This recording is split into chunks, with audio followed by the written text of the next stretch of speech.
Jared. And this is Eli. And this is Sports Jabber with the Lefties. If you guys enjoy our content, go ahead and like and subscribe and comment down below topics for future podcasts. Okay, so we're going to talk about a very exciting game that the Jets just had. San Francisco against the Jets. Very exciting, very exciting. Very exciting. You want to talk a little bit about our JV team? Yes. So I'm going to say this. You said this earlier to me. The New York Jets are the JV team of the NFL.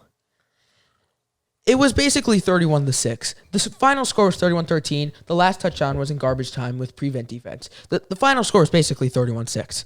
You tell me they score 6 points in an hour of play.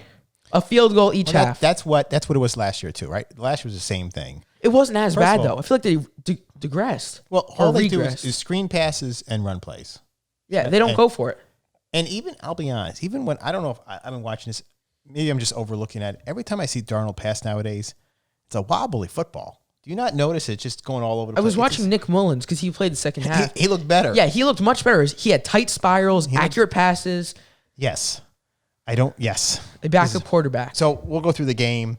Obviously, we're disappointed. I did not expect them to beat San Francisco.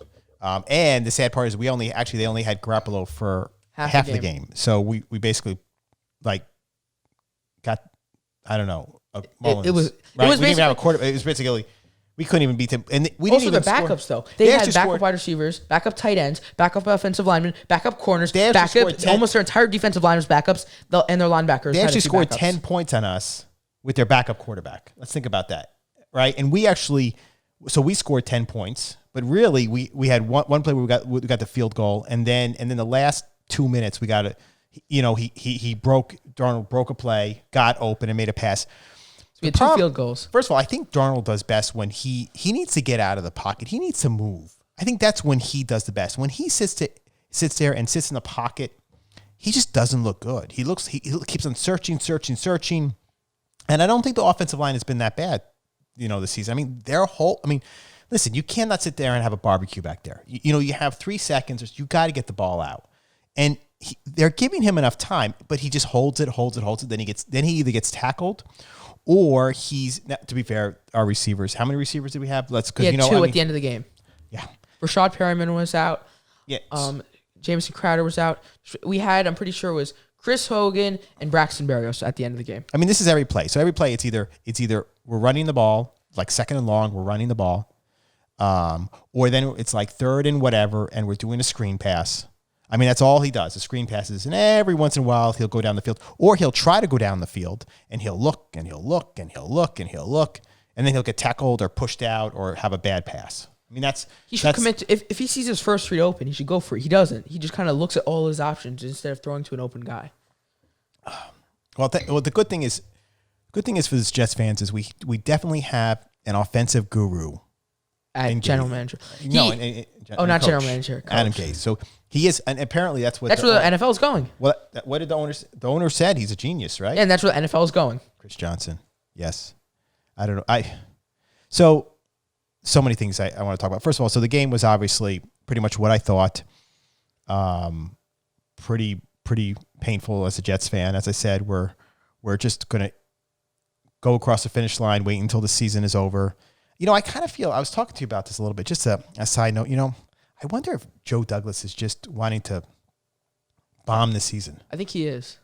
I kind of feel like that. Okay, so let's think about this, right? So number one is he didn't hire Adam Gase, right? So he has no loyalty to Adam Gase, nor does he have loyalty to Sam Darnold. And here he is, and I think he knows how good Gase is. I think we all, except for 2 or 3 of us who are big Adam Gase fans, most of us kind of know what we got with him. I don't think he's a quality coach. But think about him, and everybody and all his fans were like, "Oh, after the first year, fire him." We got to look at Joe Douglas's situation. He just got hired. He's only been there a year. Does he want to make that many waves? On top of that, the guy who helped him get the job was Adam Gase. So imagine you get a job. Your friend who's not the best worker puts in a good word for you in a company, and you get your job. Do you want it now? Obviously, he's slowing you up. Yeah. No, I'm saying no, not higher up than you. So, your buddy gets you a manager job and he works a little bit lower than you, and he's not the best worker. And so you kind of let him go for a little bit. You feel bad because he kind of helped you get the job. So you kind of don't want to rush to fire him. but eventually you're going to have to fire him. What I think he's doing is I feel like look at how many receivers did we go into the game with? I think 4. I mean, he's not doing any moves to attempt to improve our team, right? I think what he did was, I think his flow is, okay, listen, here's what I'm going to do. I'm going to make a good foundation, which I agree with what he's doing. So I kind of get it because I don't think Gase is going to last too much longer. So I think let's make a foundation. Let's get some players, improve the offensive line, get a receiver, try to improve our interior defense, just kind of work on some stuff, and then have Adam Gase fail because we don't have a team. And then I have an excuse to get rid of Adam Gase, and then I can get the coach that I want. I'm building draft picks and cap space, so it's very appetizing for a new coach to come in, right? I mean, you're going to have a ton of first-round draft picks. You're going to have a ton of cap space, and so you may even be able to get Trevor Lawrence, So I think I just feel like Joe Douglas is like, he's sitting back there going, if they win, they win, but if they lose, I'm not sad. The question is, would you take Darnold over generational talent? That's the thing. And he's saying, no, I would not, like a normal person would. If Trevor Lawrence is on that board when you're picking, you take Trevor Lawrence. He's taking Trevor Lawrence. People, I think it was Todd McShay who said that if Trevor Lawrence was on the board, he would keep Sam Darnold. And I did not understand that at all. Again, you skip on a generational talent for a guy who has done nothing in 3 years, who cannot throw an accurate pass. They can't, listen, I'm watching them. They can't get down the field. I mean, this was like last year too. I mean, they worked, and even when they worked their way down, right, they ended up with 3 points. There was one play, I think they were down, was it 24-3, right? And they were, I think it was 24-3. Yes, I know what you're talking about. And it was, they're, at the fourth quarter, and they went third, right? They were 3rd and 1. And then, no, they were down 21-3, I think. Yeah, they were 3rd and 1, and then they decided to run it again, and they didn't even use Frank Gore. They used who? Who's having a good game. Who's having a good game. I mean, he was working it. Let me find Frank Gore's stats. You can yeah, but who Josh Adams, yes. A guy who was just elevated from the practice squad 2 days ago. And of course, he gets stopped. That was one play, and then there was another one where they went for. So that was one. I don't like. Go for it. Okay, but use Frank Gore. I mean, if you're going to run, Frank Gore's looking good. He's running it down. He's getting 3-4 yards at a time. He did get stopped on the play before that. He had 63 yards. Yeah, it was 3 and 1. He did get stopped, but go back to him. I mean, he's a 37-year-old experienced running back. You don't go to a guy who just pulled off the practice squad, to get that extra. I don't understand that play. And then another play that they had later on in the game, they were down by I think that one they were down like 24-3, and they go for a field goal. Why? And it was on their 7-yard line. Yeah. On 49ers 7-yard line. Go for who cares? It went from a 3-score game to a 3-score game. You're down. You're 20. It didn't do anything. You're 24-3. Go for it. You know what? Who cares? What's that 3 points going to do for you? Go for a touchdown. Try to bring the score a little bit back up. If you don't get it, it doesn't matter. It's still a 3-score game no matter what happens. I mean, I don't understand. He doesn't play with any urgency. I feel like there's no urgency with the Jets, right? They just keep on playing the same way from the first quarter on. And the touchdown that they did get, that was prevent defense. They were just sitting there. I mean, that's what they do Jets. The Jets stink for 3 quarters, and then they'll get a touchdown or 2 in the fourth quarter with prevent defense. That's their MO. Well, I'm looking at it. This game, I just want to say, the Jets game was not competitive at all. It was 49ers domination all the way through. And you look at the scores through every other game was somewhat competitive. The Jets were the only game that was it was just domination by one team. It's brutal. Even like the Bills, who absolutely destroyed the Jets last week, they played Miami, who they beat 31-28. Well, we're not only 0-2, but we look bad. That's the thing. It's not like you can have 0-2 and have close games. You could be 2-0 who these look bad. games are not close. They're not competitive at all. Like Chicago's 2-0 actually, but they're not looking that impressive. So the record can be deceiving. Yeah, I don't know what to say. I mean, partially. Listen, I mean, the receivers we have. I mean, this is a JV team. They're not good. We don't have top-notch receivers, so they don't open up as much. It's tougher for Darnold. I do get that. I think our offensive line, is doing better than last year. Are they the best offensive line in the NFL? No, not even close. But I think they're doing better. I think they're a top 20 offensive line. It's our defense, but our defense. The problem is our defense is on the field too long, right? When the offense is going, defense gets tired too, and our defense is not playing. But we don't have a good team. They're missing tackles everywhere. The defense was missing tackles. Here. They just don't know how to tackle anymore. It's like the first play of the game, Raheem Mostert ran for an 80-yard touchdown. At that point, I'm like, really? And he. Well, let's see if Can't tackle. Gase gets another game. You think he gets another game? Yeah. Yes. I think. Then they play Indianapolis, who destroyed the Minnesota, who played a good game against the Packers. And here's the problem with that: they have to go to Indianapolis, right? It's an away game for us, so that's going to be tough. I'm not sold on that one. So you can be 0-3 easily. No, they are going to be 0-3. They are. And then they play Denver, who played competitive against the Steelers. Yeah. So I think that's 0-4. And then they play the Cardinals, who are right now is beating the Washington football team. Arizona is absolutely destroying the Washington football team. Arizona looks good. They look like a playoff team. They're going to be 2-0, and they look impressive. They look good. And then, so that's 5. That's 0-5. And then they play, I believe it is Los Angeles, who's actually beating the Chiefs right now, 17-9. So I'm trying to And think that's of 0-6. so what. I don't even think they beat Miami. Can we say anything good about the Jets? Because this is kind of depressing. At this rate, they go 0-16. Oh, well, we get the first draft pick. I don't see them beating a single team. Look at Miami, who they play twice. I thought they would beat them. Look, they barely lost to the Bills. By 3 points, they lost to the Bills, who absolutely destroyed us. So I think the Miami sweeps us. And then the only other team who I thought we could beat is Cleveland. But they looked impressive against the Bengals, who also did not look bad. So honestly, here's my bold prediction. We go 0-16. We're not going 0-16. Who do we beat? Who do we beat? It never happens. I mean, It does. Cleveland did it. One team. Detroit did it.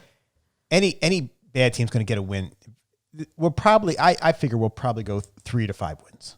It's just going to happen. We'll all of a sudden have like a run of like 2 games, 2 winning games, and be like, oh, okay, we're getting better, and then we'll stink it up again. But it just, I just don't see us. That's what Cincinnati did last year. They sucked like every game, then they had 2 good games. We'll go 3 to 5. I mean, we'll see. Let's see. Don't forget these were tougher games, right? So Buffalo was considered a playoff team, right? And they're 2-0. Okay. San Francisco was really good last year, I would say, right? Yes. So they were in. But they're not the same team they were last year. They're very injured. Oh. They did not look good against the Cardinals. They're not the same team. I'm not saying that, but they're still a much better quality team. So then the Jets, yes. Are they a playoff team? They're a borderline playoff team. So we're not surprised that they went 0-2. No. Now Indianapolis. I'm surprised in the fashion they went 0-2. I thought they would at least be somewhat competitive.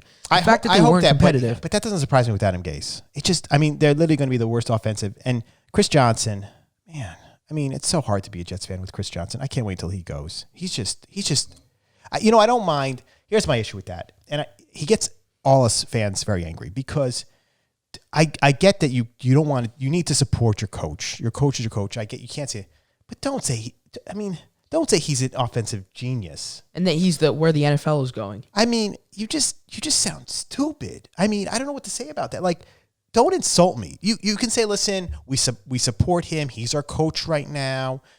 And then what happens is then you put yourself in a corner, and he did that with Maccagnan too. So he said, so now what does he do? So now let's say it's 4 games in and the fans are like rioting and they're going crazy and they're getting all really upset. Upset. Right now. Yeah, but let's say that. But I'm saying so it gets worse, and then he decides to let him go. Now he looks silly because he said one thing and then he did nothing. Just like Maccagnan, he said one thing and then he did nothing. You don't have credibility, and in life you need credibility. So there's nothing wrong with backing. They asked him a question and he answered it. He supported his coach. I don't have a problem with that. So let me clarify. If you think that an owner's going to bash his coach, unless he's going to get ready to fire him, that's just not going to happen. But don't say they were literally the worst offensive team last year. And this year too. They looked awful in both these games. So to say that he's an offensive genius. And that's where the NFL is going. Yes. To make that statement is the fans are already angry. That's why they're asking the question to begin with, because we're already upset that he was picked as a coach and that he's consistently bad.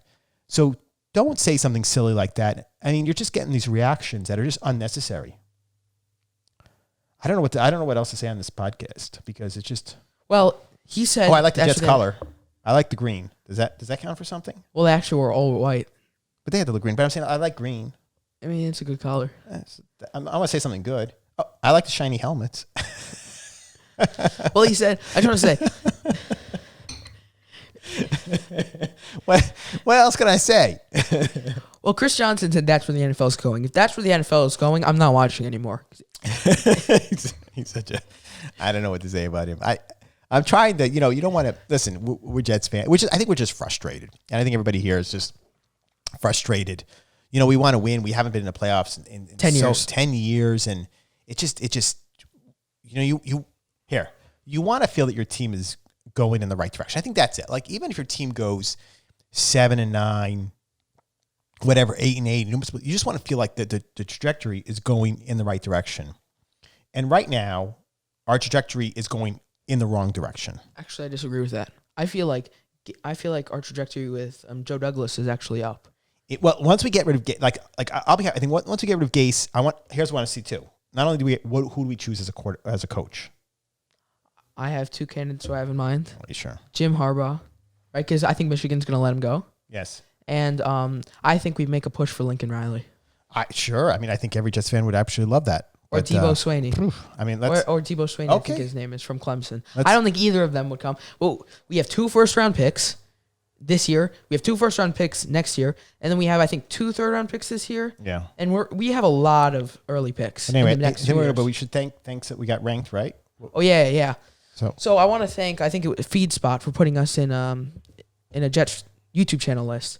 I'll leave a link to that down below. So if you guys enjoy our podcast, go ahead and like and subscribe. And share our videos to a friend who you'd also think would enjoy our podcast. this is Jarrett. And this is Eli. And this is Sports Jabber with the Lefties.